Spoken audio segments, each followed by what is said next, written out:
Tina Lundquist-Faust, co-president of Houston PetSet. Tama Lundquist, co-president of Houston PetSet with... Oh, and I'm Lisa Tynan. I'm the marketing and special events specialist for Houston PetSet. So we are here today with a really interesting and fun guest. Dr. Elizabeth Pearlman is a forensic veterinarian for the ASPCA. Hi, Dr. Pearlman. Hi, thank you so much for having me. Really appreciate your time. Yes, and the reason we got connected is you and Lisa worked at the SPCA in Houston a few years back, correct? Yep, we overlapped for a year, I think? Absolutely. Yes.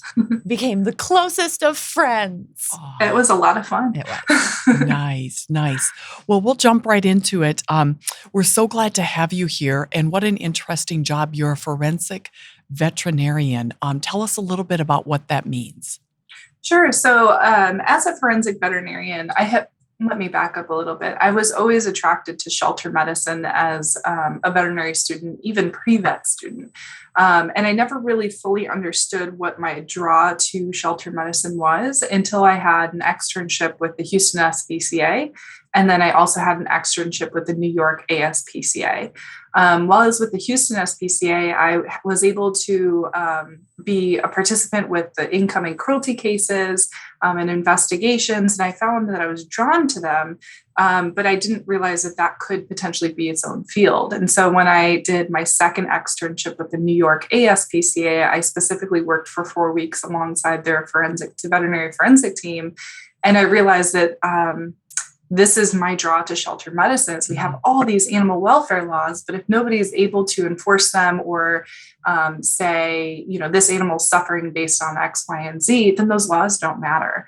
And so I found a lot of passion and drive behind pursuing that. And so I was able to build my resume by working as an emergency veterinarian for a year, and then the Houston SPCA for a year. And then I landed my dream job with the ASPCA as a full-time forensic veterinarian. Wow, interesting. Well, good for you. It's a role that we need in this world, obviously. So from a veterinary perspective, what is the most common results of animal cruelty that you see? Is it neglect? Is it intentional abuse? Is it dogfighting? What do you see most often, Dr. Pearlman? Awesome. That's a really great question. I'd say in general practice, the majority of veterinarians are going to encounter cases of neglect. And neglect is an umbrella term for starvation, failure to provide veterinary care, severe hair matting that might be causing underlying issues. And so I'd say that that's the most common thing that veterinarians see on a day-to-day basis. In my current role, I also investigate cases of neglect that we just talked about. I investigate cases of, at the request of law enforcement, with cruelty cases, which might be sexual trauma, might be stabbings, gunshot, the blunt force trauma or beating of animals, those kind of more grotesque issues that might come about. And then I also am part of a team that we deploy nationally for investigation of substandard breeding operations like puppy mills, hoarding cases, dog fighting cases. So my casework is a little bit skewed because this is all that I do. But when I was in private practice, I would say, and even at the Houston SPCA, I'd say that I saw probably 80%, 75% neglect in some manner. Wow. When you talk about all of your experience, you've been across the country and also in Houston. Did Houston seem different than other parts of the country? How does it compare as far as animal cruelty is concerned? It's a really, really good question. I think that how it compares is that what I see across the whole country more than anything is that there is financial instability of investigating agencies, whether that's animal control officers or law enforcement that is designated to investigate cruelty, and they don't have the manpower to respond to the calls due to understaffing, underpay, those kind of issues. And I appreciate that Houston in particular has quite a bit of tasks. They have the task force, and then they have the Houston hotline, SPCA hotline. And so there are resources that are available. I think the other thing across the country that I see and I respect is that there's also a lack of veterinary care and access for routine prevention and wound repair. That could easily be a $600 bill at a vet clinic when somebody might be facing do I pay rent or do Yeah, I take care right. of my dog that just got in a fight? And, resources as far as providing food, or, like food banks for animal clinics. So I think Houston is fairly progressive in that matter with Laurel's house and the amazing work that you guys are doing, and being a service to underserved communities that otherwise wouldn't be able to provide services or have access to those services. Mhm. Right, that makes sense. How do the animal laws play into this? Do you feel like they are strong enough? You just said that we don't have enough enforcement, but are the laws strong enough? I think that that's a complex question. There's a lot of layers to it. And I think that if we can enforce what laws do exist, that would be a great start. And we can keep adding more laws. And if we're adding more laws, but they're already not, the basics are not being necessarily assessed, then we're not really gaining ground, if that makes sense. I think that, Houston, Texas passing, I believe it's Houston passing the anti-tether law, that was a great step in the right direction. And I wonder if I walk through a neighborhood in Houston, how many dogs are still tethered out. Mhm. So I think, I think making laws and progressing in the right direction, nobody could ever be upset about that, right? But we're still facing the same barriers that were in place, even with the just providing shelter or water for dogs that are they're tethered out there. Right, that makes sense, and I think you're talking about SB 5, the Adequate Outdoor Dog Act. So that was the Adequate Shelter Act. That was something that was passed statewide that, disallowed chains, excuse me, for the first time in any state in the US. So dogs are no longer allowed to be on any type of chain. And the law also defined adequate shelter, which in a state like Texas, where it can get down to 20 degrees and it can go up to 110, we know shelter is so, so important. Backing up just a little bit, and I hope this stays within the confines of our question, that are permissible, but you talked about neglect and how people don't have access to veterinary care. They don't have maybe access to um, groomers. Even excessive matting can be considered cruelty. How do you think that people are aware that neglect falls into actual cruelty? I love these questions that you're asking. I wish that I could just bring you guys everywhere. So, cruelty is an overall umbrella term, and then underneath cruelty, we have different forms of it in a way. Oftentimes, I think people associate cruelty with more of direct, intentional, but there can be forms of cruelty that would be like an embedded collar, so they didn't expand the collar as the dog is growing, and it can progress into cruelty if that makes sense, kind of like a gradient. And so I think that it's a little bit of a complex answer, and I don't know if there's one straightforward Mhm. response to that. Do you have any thoughts on that? I mhm. We Yeah. see a lot of neglect, Mhm. and we too believe that we believe that people do it unintentionally, like Mhm. it's something that, for lack of a better term, just gets away from them. Mhm. Say you have somebody that's maybe a senior and they're 75, 85, 95 years old, and their dog, they're not able to get it to the groomer for grooming, and it just becomes so bad that they're kind of unaware of the complications that it's causing for the animal. So, I mean, you have those benign forms of neglect that are legally, defined as cruel, but then you also have people that we see all too often, their ribs are showing on their animals, and at some point you have to know that a dog that is so thin that you can count all of its ribs is starving, and that is neglect to the point of cruelty. So like you said, it's a gradient. And there's a gray area too, where the standard is just so different. People don't their culture might not look at animals the way I look at my animal, who is a member of the Absolutely. family. And so they might be, my dog is right there with me in that inner circle. Their next circle out might be, their family and friends, and their dogs are like so far removed from being a family member just because that's the way their culture might be, that they don't realize that an outdoor dog is okay as long as the weather is comfortable for that dog. But they just think an outdoor dog belongs outdoors and it doesn't matter the weather conditions, and they don't really consider it because they've never really thought about it. And so there's that unintentional, not uneducated, but just that unconscious cruelty also that happens, I think. There's no intent and there's no lack of resources. They just don't think about their animals the way we do. I want to specify animals as pets. We're not talking livestock. We're not talking wildlife, which are different categories. These are domesticated animals.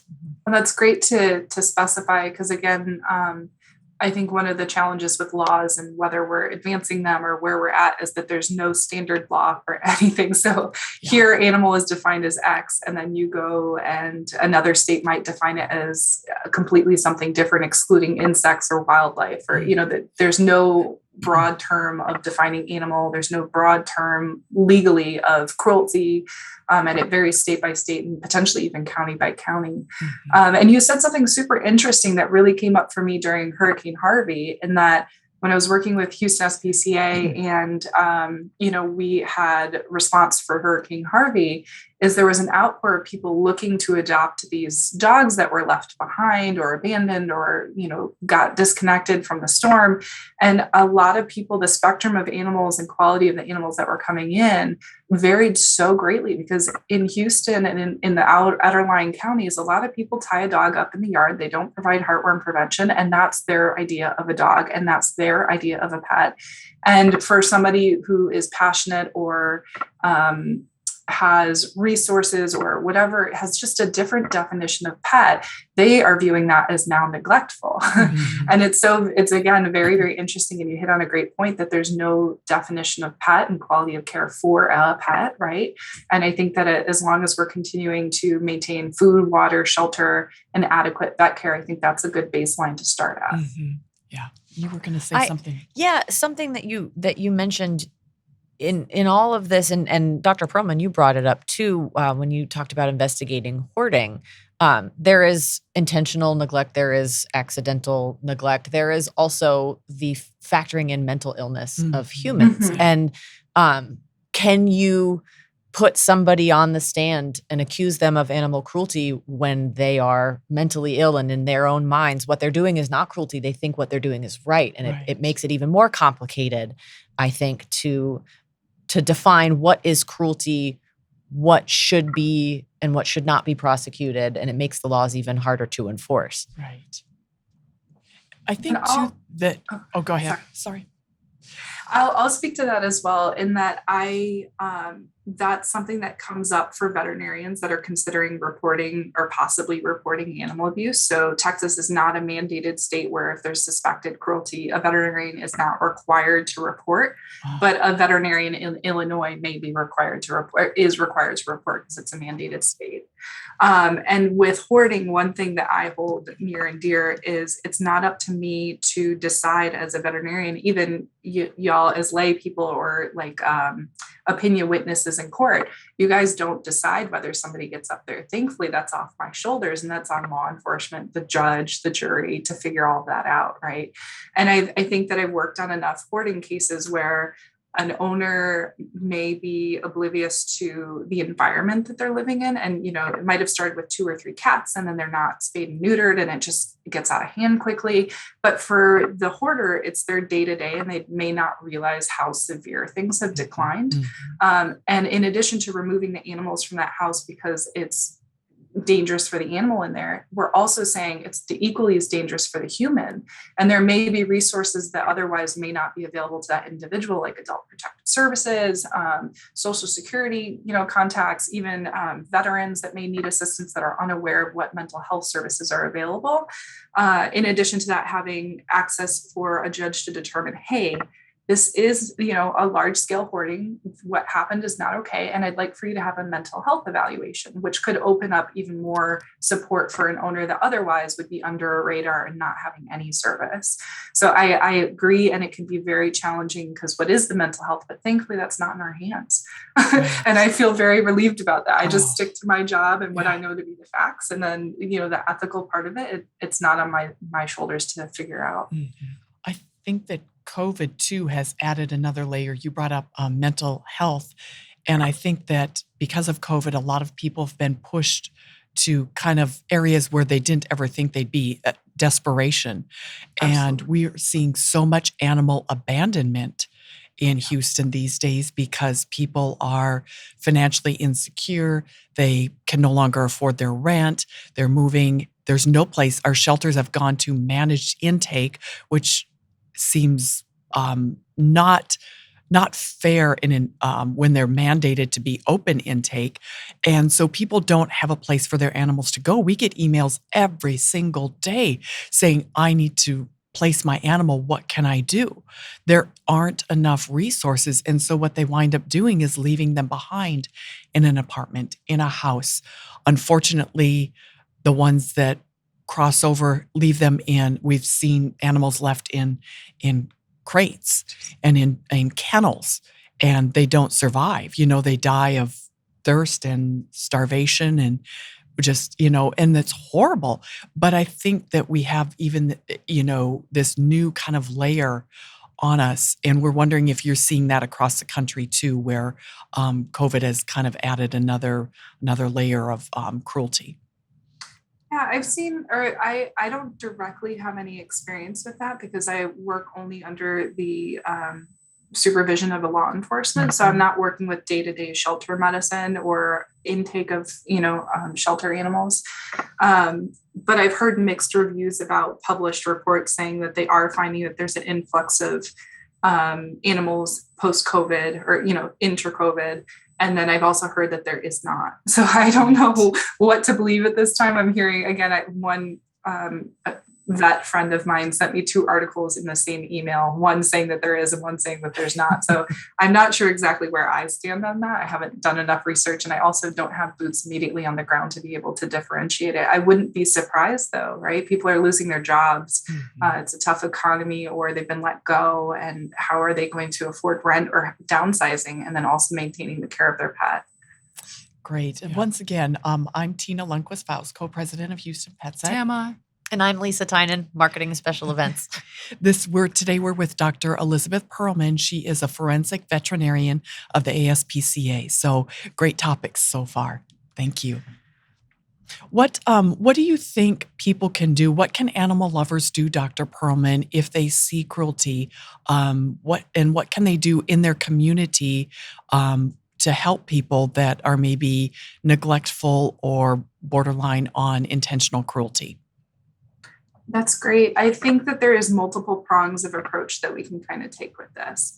As we previously mentioned briefly, knowing your community and knowing what services are available may be a step in the right direction to say, or even just have like business cards or write a note, hey, there's a pet food bank here open on these days, and just slipping it in someone's door or mailbox. And that's like a non-judgmental way of trying to help that individual to access food or water for their pet, or food or, enrichment or whatever is needed for that pet, or low-cost vet services, right? And then also being aware that if there's a situation unfolding where there's active abuse occurring, so a neighbor's beating an animal across the apartment complex on their back patio, if it's safe to do so, being able to record that.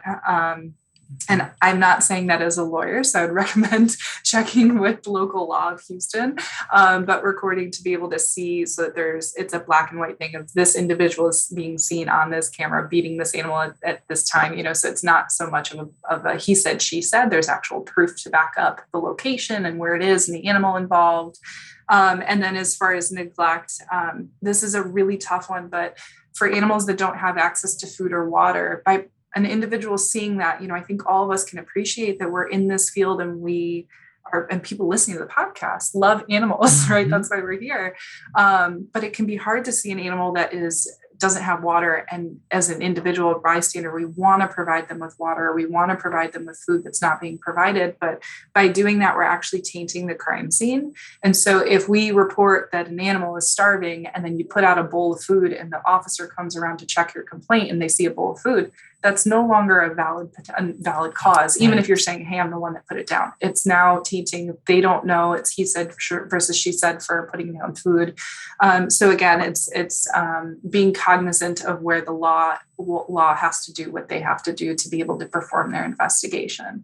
And then the other thing that I think is important is to be able to call and be aware of who to call for suspected cruelty stuff, neglect and cruelty. So Houston SPCA or the task force for Houston area, and knowing those numbers and just having them ready in your phone, and then following up with them, and just know that as a caller, you may not get the response that you want. So if Lisa's beating an animal and I want an update on it, there's an active investigation. I have given my report that she's beating an animal, but doesn't necessarily mean I get up to date information about, hey, we just interviewed her, and that's all confidential information. So just being patient with law enforcement and not grinding them down, because I guarantee you they're overwhelmed, they're doing their job, and just being patient, but knowing that you can follow up and say, hey, just wondering, is this case moving forward, kind of thing.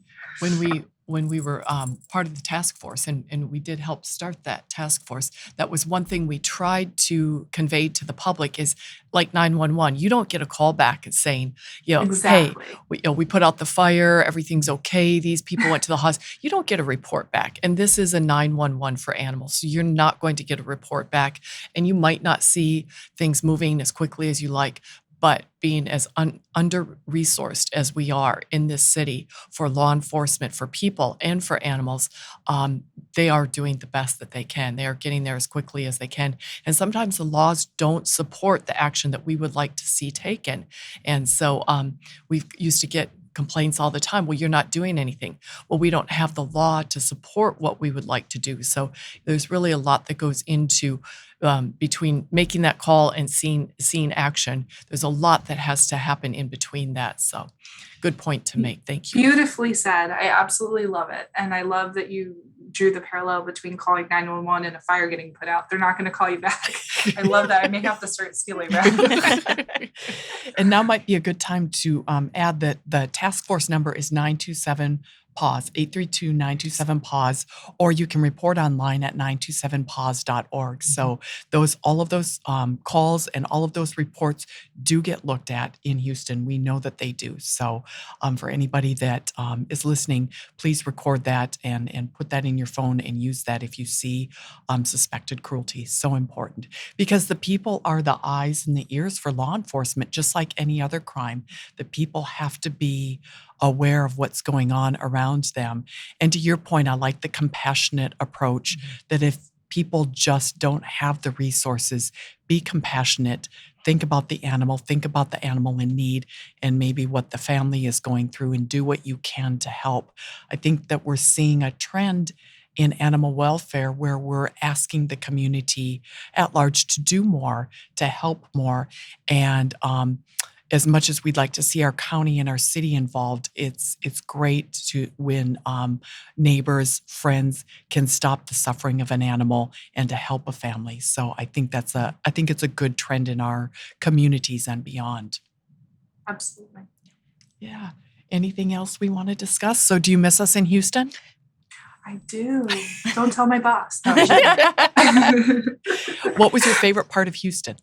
Everything about it. I love the outdoor activities. I love the dog-friendly breweries or, outdoor like hangout restaurant spots. I love the big town. I'm from Chicago, born and raised. So having big city access is just fun. There's always stuff to do. There's never a dull moment. And the food scene is on point. Yeah. So one of our favorite places is Buff Brew, the outdoor brewery and they allow us to have our gifting event there, but it's a great place for the dogs. Yeah. Beautiful. Give a little shout out to them. Yeah. We'll take you next time you're in town. Yes. I can't wait.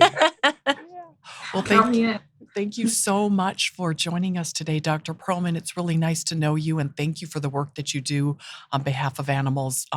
We didn't get into compassion fatigue, but bless you for the work that you do. It can't be easy, but we're grateful for people like you that are doing it. Well, thank you so much. And hopefully we cross paths again in the future. It's wonderful, the work that you're doing. And I appreciate you guys having me on. Thank you. Bye-bye. Thank you. Bye. Bye-bye.